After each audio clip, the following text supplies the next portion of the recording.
May pasyalan sa South Cotabato na perfect para sa mga gustong magpalamig at maging adventurous this summer. At sa Aurora naman, may picture-perfect view kaya dinarayo ng mga turista. Tara't maglibot sa pagtutok ni Rafi Tima.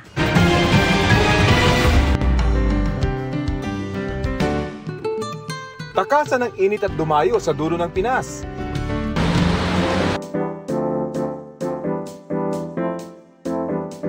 Sa Lake Cebu sa South Cotabato, may pasyalan para sa mga gustong magpalamig. Paniguradong mahuhulog ka sa ganda ng Seven Falls, na mas pinafresh ng mga puno sa paligid. Perfect for nature lovers na mahilig magtampisaw at sumisid. At kung adventure ang hanap, may water tubing activity.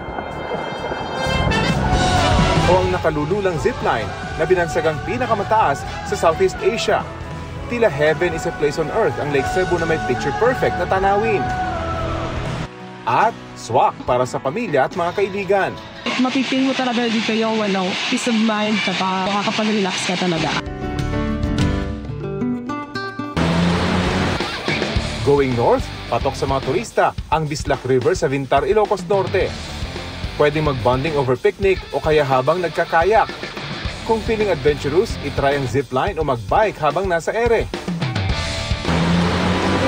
Sa katabing bayan naman ng Bacara, may sariling pakulo sila sa Bislac River. Pwedeng magtampisaw sa crystal clear at malamig na tubig ng ilog.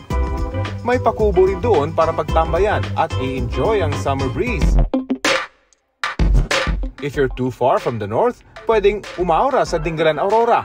I-enjoy at libutin ang malaparaisong view ng bundok sa pamamagitan ng boat ride.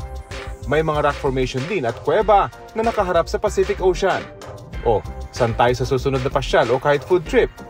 I-share nyo sa 24 Oras Weekend page ang inyong travel at food adventures. Para sa GMA Integrated News, Rafi Tima nakatutok, 24 Oras. Mga kapuso, patuloy na tumutok sa mga balita, mag-subscribe sa GMA Integrated News sa YouTube. Sa mga kapuso abroad, samahan nyo kami sa GMA Pinoy TV at www.gmanews.tv.